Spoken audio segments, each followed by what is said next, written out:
Hello and welcome to this presentation on AC 2.2, which is discussing the aims of punishment. So 5 aims of punishment to know, lots of questions on this, so really important AC this. So let's get into it. So the syllabus says the following. You've got to be able to discuss the aims of punishment, which it lists as retribution, rehabilitation, deterrence, public protection and reparation.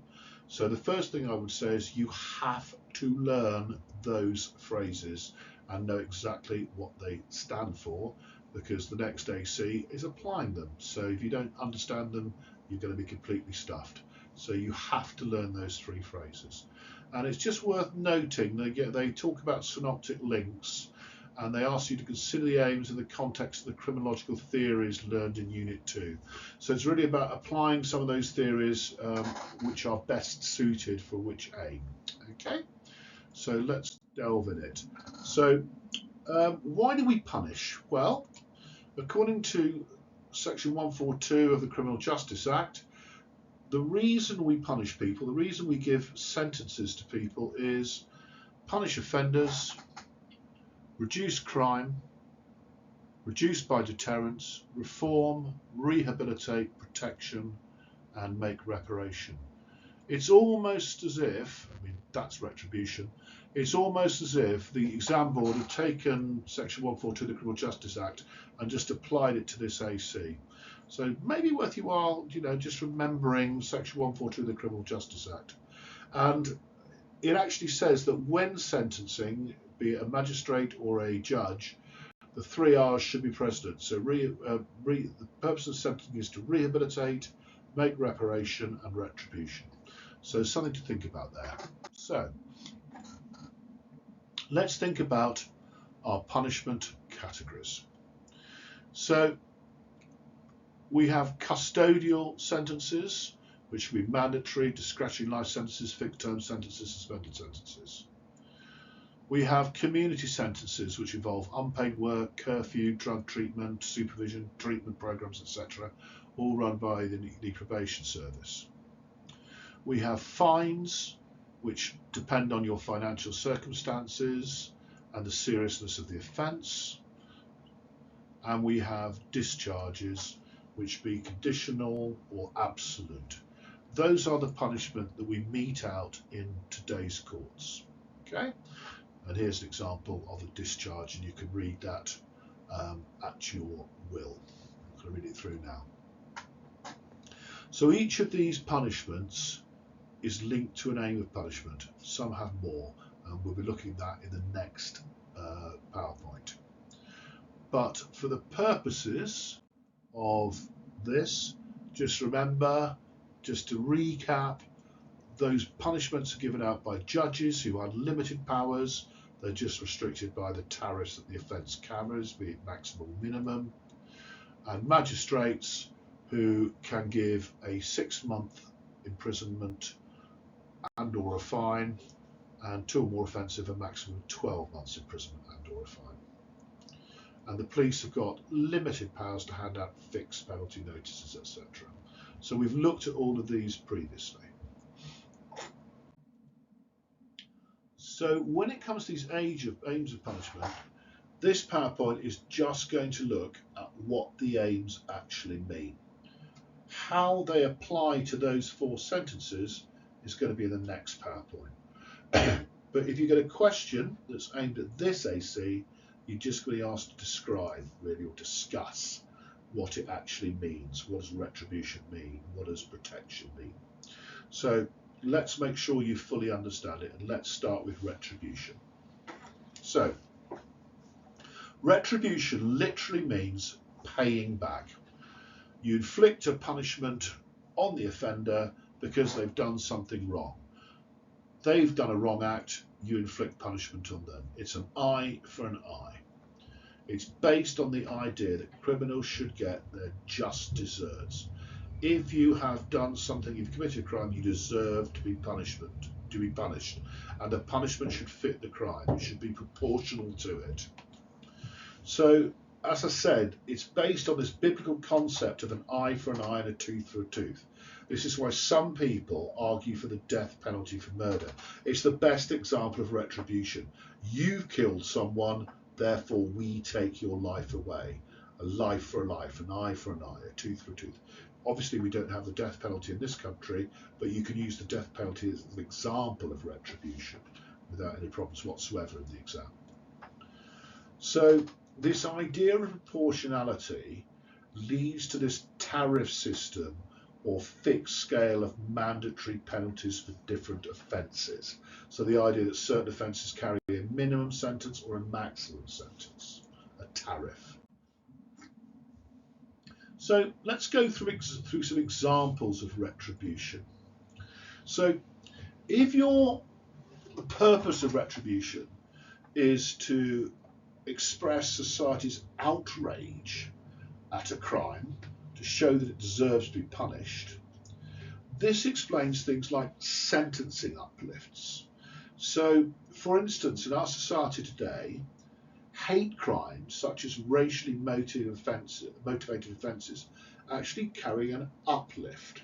So you could get a maximum of 5 years for GBH in this country, but if the GBH is racially motivated, it's 7, because that's expressing the fact that society is not prepared to tolerate racially motivated crimes. This photo here is of an old example of retribution, which was the scold's bridle. It was used in the 16th century, and the bridle where this metal or leather plate is had a metal plate that goes inside the mouth and presses down on the tongue, and it was put over the heads of women, so completely sexist, only women from the 16th century onwards, which included a metal plate in the mouth to stop the woman from talking. And it was designed as a public shaming punishment, retribution, for when women have been spreading gossip or lies, often against respectable people within society. And whilst the skull's bridle was used in the 16th century, go to America, and they're using all sorts. So here are some American ideas of retribution. People being told that they must wear a placard and stand outside places for set numbers of time. I'm a thief, I stole from Walmart. I'm a thief, I stole from Walmart. And if you want to get into that, have a check on these YouTube links. These are some more interesting punishments meted out by various judges. This one's an absolute cracker. I would recommend that indeed. So again, these are all examples of retribution. And if we go to local examples, just the fact that you go to our local paper, Devon Live, they name and shame and put photographs of people who've been up in court in the Evening Herald every month, so you can see their faces. This is an example of retribution, of society getting back at them. An eye for an eye, a tooth for a tooth, just desserts. So there's this element of revenge in retribution. Society, the victim, are being avenged for the wrongdoing.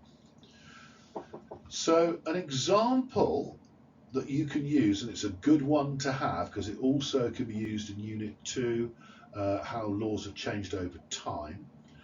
Look at the law about death by dangerous driving, because longer prison sentences for death by dangerous driving were justified in this way. This society needs to be avenged for what's happening for causing death by dangerous driving. Sentences aren't long enough, they need to be increased, it's outrageous, etc. So there were lots of campaigns by relatives of victims of death by dangerous driving.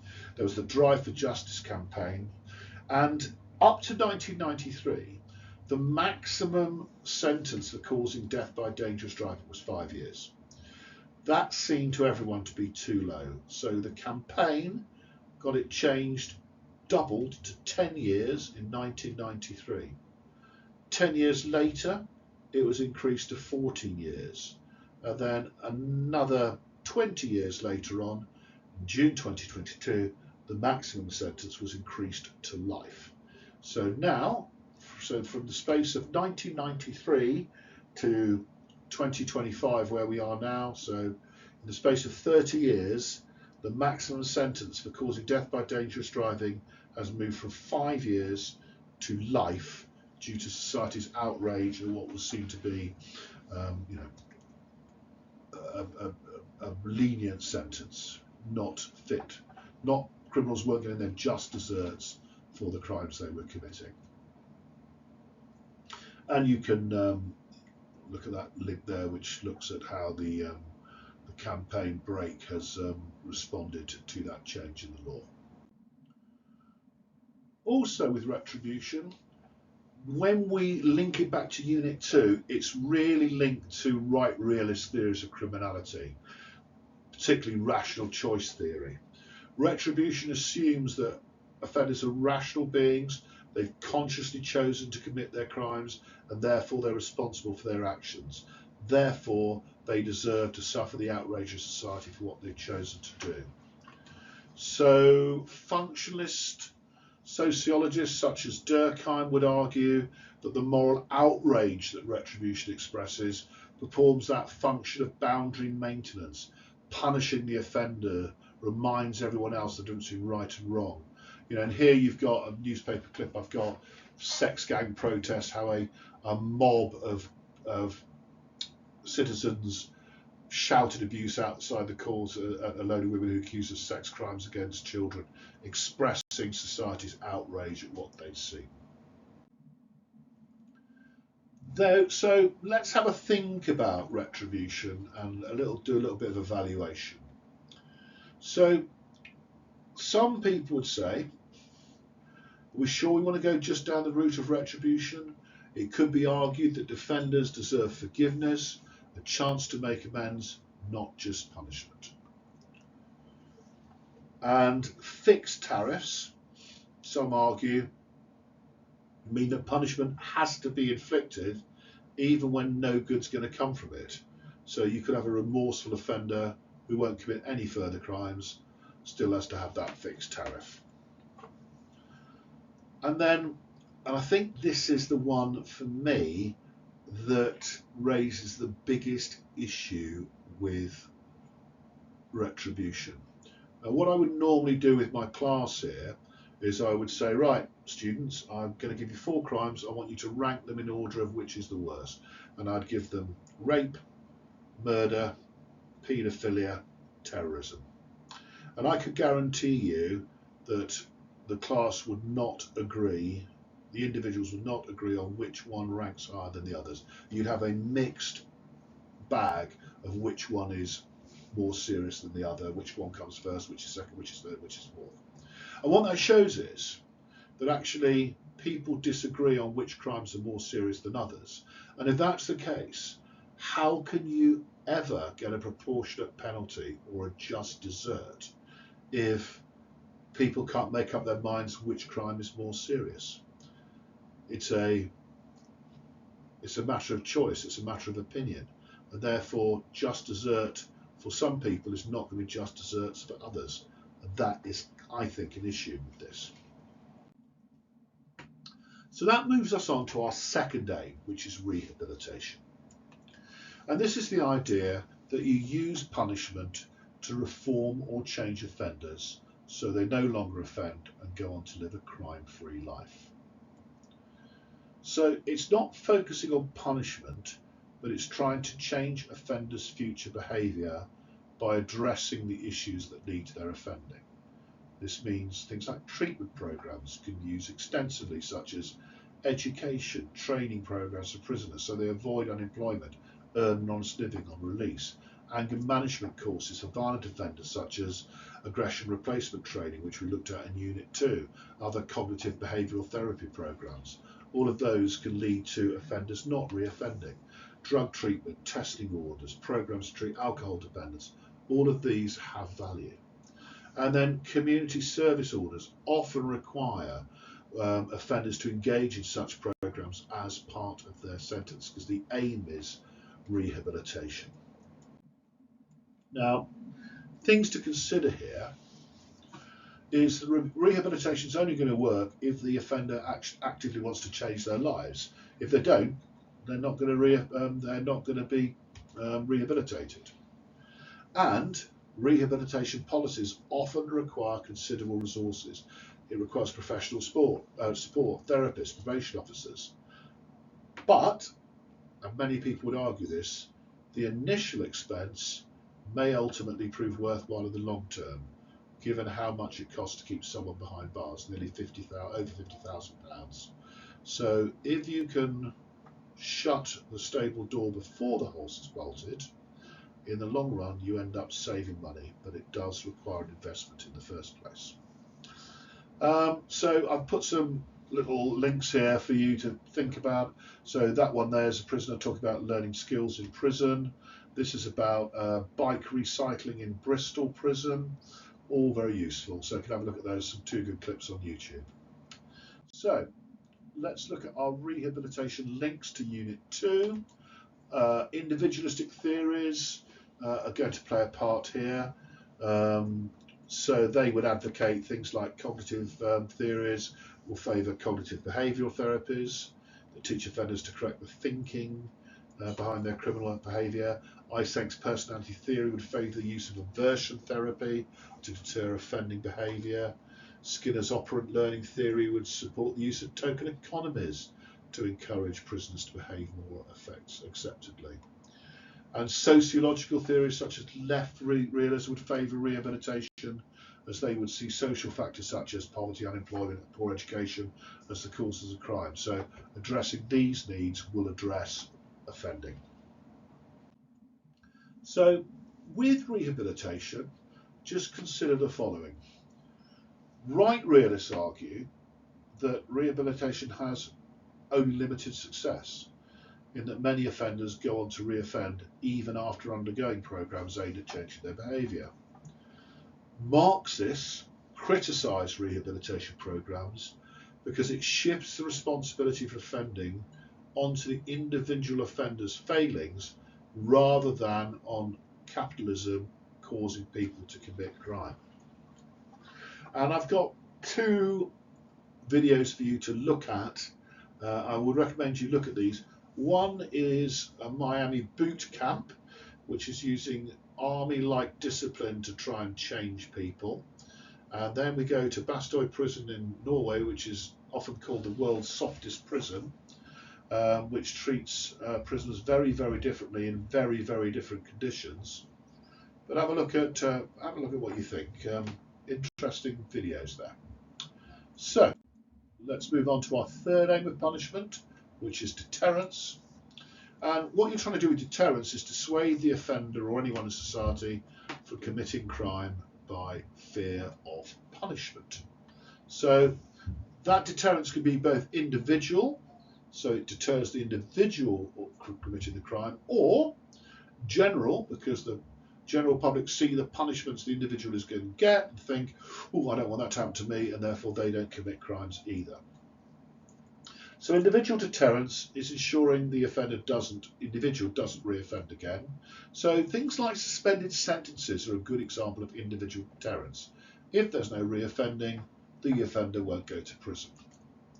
So a suspended sentence, can be anywhere up to 2 years, usually given first time on minor offences, and we've talked about those when we've looked at the judiciary and courts and those sort of things.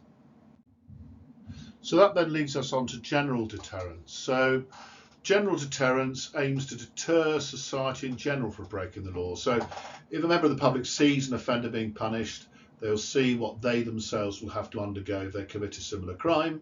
So that makes an example of an individual which teaches a general lesson to everyone else. So the ancient stories, what used to be done in the old days, here we have 2 men in the stocks, and here we've got someone being publicly flogged, which all acts as general deterrence. Nowadays, of course, it's slightly different, because in the past, general deterrence was done through public punishments such as executions, floggings, putting people in the stocks. But now, of course, with the age of media, general deterrence is done through newspapers, YouTube, whatever. Okay. How it links to Unit 2? Well, Right realism definitely favours deterrence as a means of crime protection. Think of rational choice theory.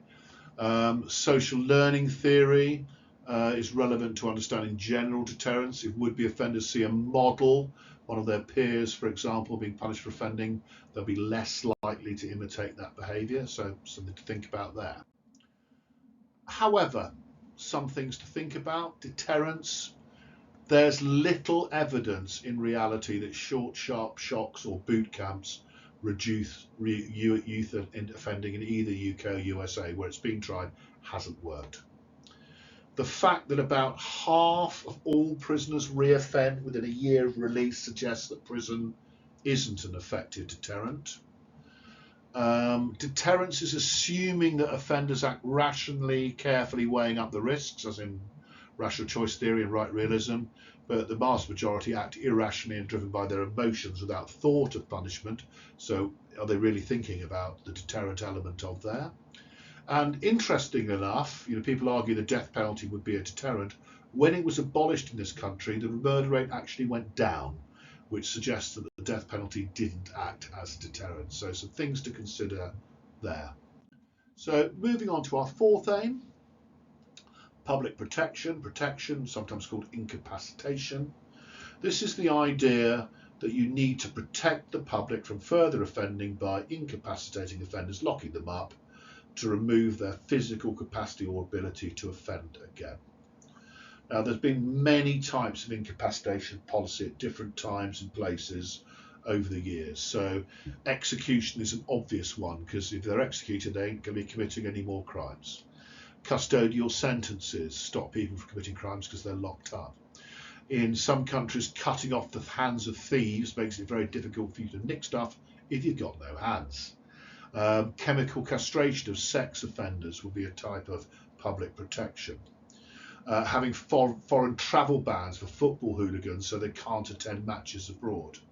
Having curfews, tags are all forms of public protection. There's a little link to some stuff on tagging if you want to go and look at that on YouTube. So in our society, imprisonment's the main means of incapacitation. It's an important part of the claim that prison works. It takes offenders out of circulation, prevents them committing further crimes against the public. That is the theory behind it. Incapacitation for public protection has influences sentencing laws. For example, the Crime Sentences Act of 1997 introduced mandatory minimum jail sentences for repeat offenders. So you could use these, an automatic life sentence for a second serious sex or violent offence, 7 years minimum for a third class A drug trafficking offence, 3 years minimum for a third domestic burglary conviction. All of these are designed to protect the public from serial offenders. So similarly, the Criminal Justice Act of 2003 introduced the idea of imprisonment for public protection, and this allowed the courts to give an indeterminate sentence to a dangerous offender who is convicted of certain serious violent or sexual offences. Now, indeterminate sentences were abolished in 2012. However, there are still plenty of people in prison who were sentenced before 2012 and whose sentences still continue. There are quite a few campaigns to get rid of that indeterminate sentence, because part of the problem with it is that the prisoner has to prove they are no longer a danger to the public and therefore should be allowed out, but it's very difficult to prove you're no longer a danger to the public, then you're not allowed out in public. But there we go. So let's look at our links to Unit 2. Biological theories. Lombroso actually argued that criminals were biologically different from the rest of the population and it wasn't possible to rehabilitate them. So he said, send them all into exile, shove them on an island well away from the public. Other biological theories have favoured chemical or surgical castration to incapacitate sex offenders. And right realists would see incapacitation as a way of protecting the public from crime. But they argue that a small number of persistent offenders are responsible for the majority of crime, so you bang them up with long prison sentences, that's going to reduce the crime rate. And then finally, just some things to consider here. The reality is that incapacitation leads to longer sentences, and that leads to an ever-rising prison population and the associated costs that go with it, and perhaps the knock-on effect of not being able to rehabilitate as well. It's a strategy of containment or risk management, and actually it's not dealing with the causes of crime or changing offenders into law-abiding citizens. When you eventually have to let them out, they haven't been rehabilitated. And the three strikes principle, advocated by right realists, is re-punishing individuals for their previous crimes. And many people say that's unjust because it imprisons crime that the law assumes they may commit in the future. So something to think about there. Which then leads us on to our final aim of punishment, which is reparation. And reparation basically means payback. Ensure the defendant pays back to the victim or society for their wrongdoing. So it can take many forms, such as financial compensation to the victim, e.g. paying for the costs of repairing damage done to someone's property, or it can be unpaid work through community payback, removing graffiti from public buildings, that sort of thing. And there's a YouTube clip you can go to on that. But a lot of reparation is linked to a concept called restorative justice.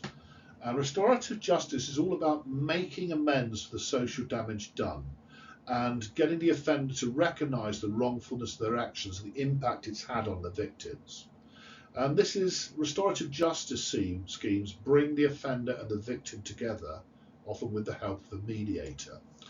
And that allows the victim to explain the impact the crime has had on them, and the offender can come to appreciate the harm they caused, express their remorse, seek forgiveness, etc. And it does, in many cases, help bring closure to the victim and reintegrate the offender into society. And this clip is entirely about that and well worth a watch. So have a look at that if you wish to. How it would link to Unit 2? Well, labelling theory would favour restorative justice because that enables them to show perpetrators of offences to show remorse, and they could therefore be reintegrated and not marginalised, pushed into secondary deviance. Functionalists would argue that restitutive justice, reparation to put things back to how they were before the crime was committed, is essential for the smooth functioning of complex modern societies. However, reparation may not work for all types of offence. Compensation for damage to property or minor offences may be fairly straightforward, but can reparation really be made for sexual or violent crimes? A rape victim may not want to face or forgive the rapist, so things to consider there. And some people regard reparation as too soft a punishment. It lets offenders off lightly. So those are the 5 aims of punishment. But actually, if you want to sort of go for that A star, there's one final aim that's all encompassing, which is the aim of denunciation. It's my final slide. A denunciation aims to show offenders that society disapproves of their behaviour and that it's unacceptable conduct. It's reinforcing those moral and ethical codes of boundary maintenance. These may have changed over time to what's acceptable within society, because we know that norms are fluid. For example, smoking cigarettes was once acceptable and often encouraged. Now it's illegal in the workplace and in a motor vehicle with a child passenger. So what denunciation is saying that we do not accept your behaviour. So all 5 aims of punishment actually reflect this concept of denunciation. So that's the aims of punishment. Hopefully you found that useful, and I will see you soon. Have a good day and goodbye.